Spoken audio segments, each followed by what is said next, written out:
We're working on making 3 different types of cookies, one with regular sugar, one with brown sugar, and one with natural sugar.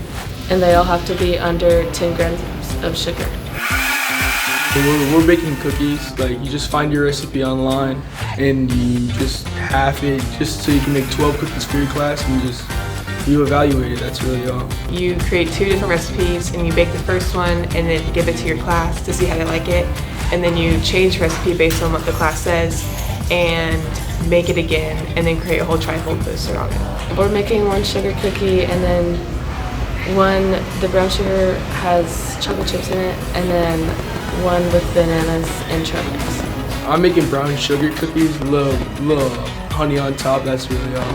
It was pretty easy, just kind of hard to make the different weights of the cookie and like making the nutrition label for it, but other than that it was easy.